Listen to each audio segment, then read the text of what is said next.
everybody. Welcome to the Boring Enterprise Nerdletter Talk, where Yelena and I speculate wildly across the internet about what we might be writing about in the next issue of our newsletter. Sometimes it's fully captured and wonderfully crafted, and sometimes it's craziness that we have no idea what we're gonna do. So let's find out what that looks like today. Yelena, I nominate you to hop in and share what you're thinking. Sure.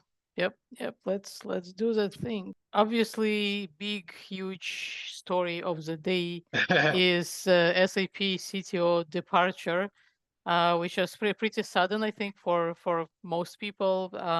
The details were kind of vague around Mhm. this, but I don't really want to spend time kind of speculating. Seems Yeah. like inappropriate behavior, so that tells you enough, I think. Um, but so history of SAP CTOs, I think Bjorn Görke was very much beloved CTO before that. So obviously Jürgen Müller already had a rough start maybe there and having very big shoes to fill, and also some recognition in communities Yeah. that I Yeah. don't think he ever got to even close to. Yeah. But obviously, this is more like humorous post on my side where I try to throw a hat into potential candidate pool. Even though I think SAP should seriously consider this unique Yeah. opportunity, especially with me being kind of dual citizen of You Europe and know, also US. It's yeah. very unique value proposition on my You side. guys, Yelena's not always on the market, so like this is a good chance to Yeah. snatch her up, right? Yeah, exactly. So, but talking more seriously, if we look at the comments in this post, and I might just post a comment on top to summarize this. It's There are very clear kind of threads of things and ideas that people feel CTO really should address, and I think many of them were very valid. Mm. So whoever becomes next CTO, I hope that they're gonna pull up this post and just go through the comments to see what actual people who work with SAP products. So these are not C-level executives. These are people who do day-to-day work with SAP, with Yeah. whatever SAP puts out. So I think that's very valid input there that someone should read into. You All right. you should Yep. you should create a little white paper and charge the next CTO like Yeah. 30 grand to access Great. the white paper, right? Like Awesome. whatever Yeah. whatever Gartner charges for their insane prices, Yeah. right? You Yeah. charge that for this comment Yeah. stuff right here. Yeah. So coming up in the next white paper on all the things this SAP should do. All right, then, as we know, the event season is upon us. This includes TechEd in whatever shape it is this year. It's always surprise every year what it's going to be. So Mm. this year they're doing a tour of events, and one of the tour stops will be at ASAC Tech Connect, where hopefully Paul and I will get a chance to participate as well. But Mm. Mm. this one is for the virtual part of it, where Karine, who is I'm not sure what her exact title is at SAP, but she's a big in ABAP product management. She always has very great information for ABAP developers, Yeah. Yeah. and so she shared a list of sessions that are about ABAP at TechEd.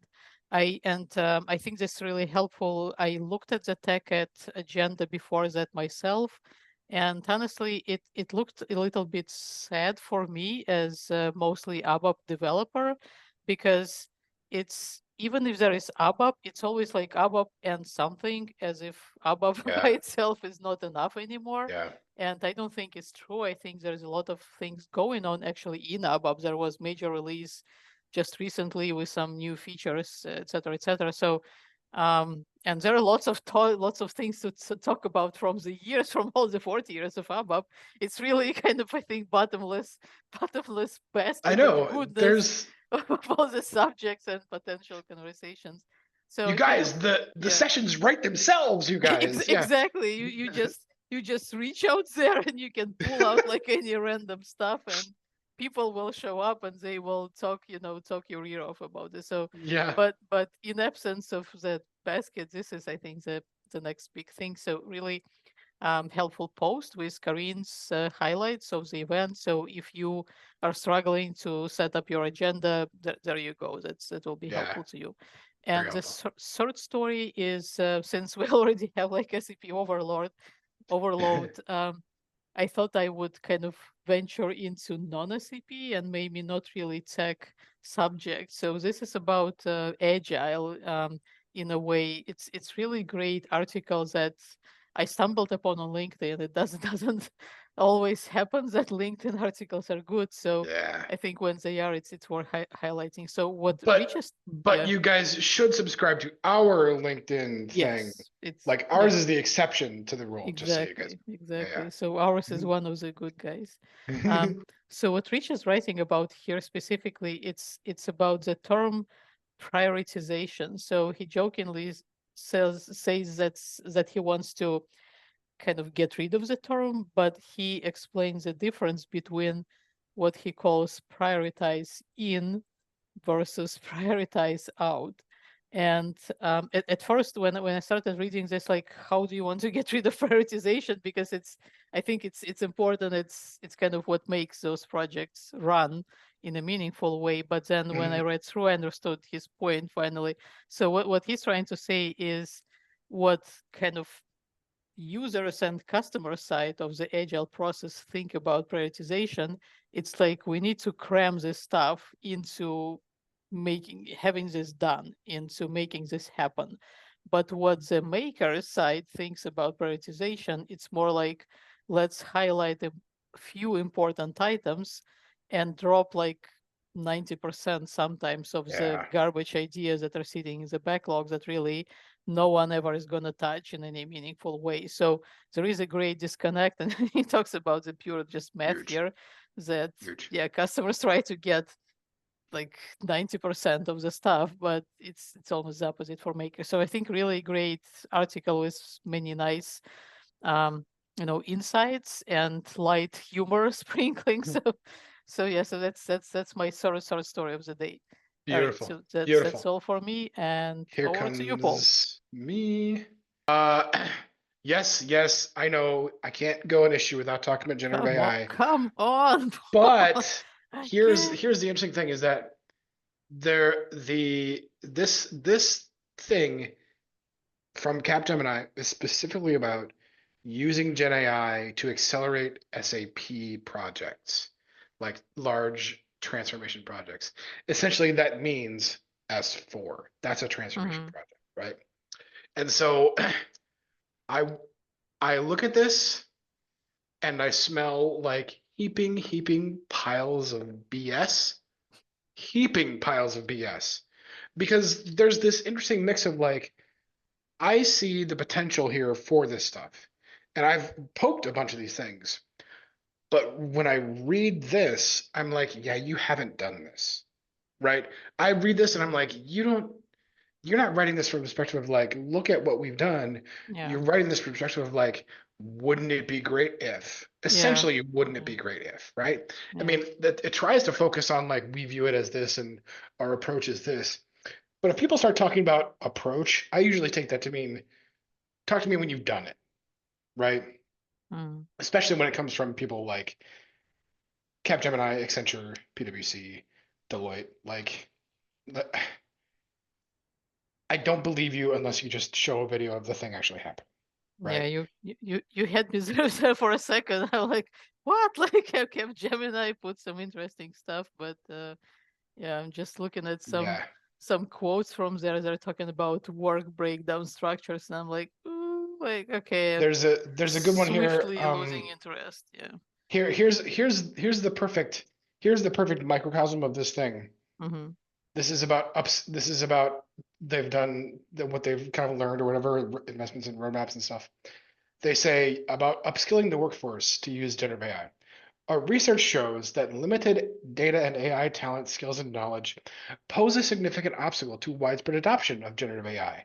Well, yeah, like talk No about shit, mind Sherlock. not blown. So Yeah. wait, your research shows that if you don't have the skills to do something, you can't do it? Like, Guys, Man, stop the presses, yeah. fire up the Nobel Prizes, right? Alert Like, the media. I mean, come on. So part of me is, yeah, I'm kind of in the hater camp of like big SIs a little bit. Like, that's just kind of where I am. But there's like a delta here between what I think is real and what they're sort of trying to say but not really saying here. Yeah. So that's that. I saw a piece in CNBC about layoffs jumping in August, and especially in the tech sector, Mm. 41,000 job cuts. And what it has me wondering is, I actually wanted to ask you, but I wanted to ask you on camera. What what are you hearing about the like SAP and SAP adjacent jobs? Like, what does that look like these days in your network It's so for people I seeking or people leaving or yeah, whatever? You know what I mean? Like, yeah. I I haven't heard of like massive layoffs affecting my specific network of mhm, SAP people. But I mean, there have been massive layoffs before that. So it's like, how many layoffs can we even do? At some point, I think you need to kind of, I don't know, either there is bigger issue with the economy in general, mhm, or yeah, or it's just something is going on there. We all know that the kind of end of 2023 and beginning of 2024, they were pretty bad, I think, for everyone, job market wise, because I saw so yeah, many people just posting, asking about like, do you know any jobs, and those green circles of death, etc. There are still more of those green circles than I would expect in mm, SAP space. mm, But also I'm seeing more of, oh, I found a new job, which are always good to see posts. I think it's yeah, kind of middle of the road. It's not as bad as it was, but it also nowhere near the heydays of when we had, great economy and boom coming, I think, right, coming into yeah. COVID situation. um I've noticed on Reddit there is a kind of smallish SAP sub on Reddit, Mhm, and people started asking. I mean, people usually ask about jobs there a lot, but there have been more specific posts like, where do you find jobs and what do I do next? mhm. People rarely say which countries this is about, and job market is very highly country specific, as we know. Yeah. Oh my I gosh, thought that in yes. Europe there is almost like a boom going on. In the US, it's like a swamp, more like, Yeah, something should be going on but doesn't. In India, it's pretty wild situation, I think, when there is demand, but also a huge number of people who are wanting to jump yeah, on high paid jobs. So in all the regions situation, and I'm sure there are other regions in the world that are just smaller, where it's even more peculiar. Um, but yeah, I would say that hiring is at historic lows, that probably accurate as well in SAP space. And I it believe feels that way. yeah, Yeah, we maybe talked about before about the everyone talking about, oh, there are lack of skills, there is upskilling issues, and it's going to affect your S4HANA projects, it's going to affect your deadline of ECC migration. But where are like the job ads? Where are massive yeah. hiring? Like, It's that's I I. just sense a disconnect there. So how can there be shortage of skills but also no open jobs there? So It that's just has it bizarre. has that it has that flavor of like, because I do view SAP jobs as not quite tech jobs really. Yeah. But it has that flavor of like, when you remember, I don't know if this is still an issue or not, but remember a few years ago, all of the big like Facebook, Apple, Netflix, Google, all those big tech players were like complaining about how they couldn't hire enough skilled people Yeah. and they wanted more like H1B and all that kind of stuff. Mm. But part of that has got to be, well, you could pay people better too, right? You could make it more Yeah. enticing to want to Yeah. work with you, right? Exactly. Yeah. And I think that, I think that happened, right? And now the expectation, or at least until probably last year, the expectation was that if I make the jump to Google or whatever, that I might be doing the same like boring React job or Yeah. whatever, Yeah. but I'll make 4 times what Joe Yeah. Midwest guy makes doing that thing, right? Yeah. But anyway, that your point about the all the surveys saying skills gap, huge skills gap. What's going on with the skills gap? And even that even came up in the previous thing I showed there too, the skills gap, Yeah, whatever. exactly. Yeah. Like, if that's true, why aren't you posting for a job? Yeah. What is like it has the ring to it of like, no, the gap isn't so much skills, the gap is you just want more done with fewer people. Yeah. That's the Yeah. gap, Yeah, right? it's kind of, yeah, I have a feeling that the skill gap, it's the same effect about prioritization, that it's totally different view of the world from two sides. So from Yeah, executive, skill gap is like we need to squeeze more from our existing people. They yeah, somehow magically need to acquire the skills, even though we're not giving them neither time nor budget to do that. yeah, They don't want to open new job positions to provide those skills, because that would mean, I mean, less money for them. But yeah. then the actual people who work there, I think they're already stretched to their limits. They don't have, again, they don't have time or budget to acquire new skills. And quite frankly, many of existing SAP professionals, they're kind of on their way to retire at this point. I'm not gonna, I'm not going to put anyone in that position saying that, oh, if you're like 2 years from retirement, you're not going to want to learn anything new. It's totally not true. But realistically, person who is at the beginning of their career, they don't have baggage of old knowledge dragging behind them. They are way more interested in building their careers and acquiring more skills.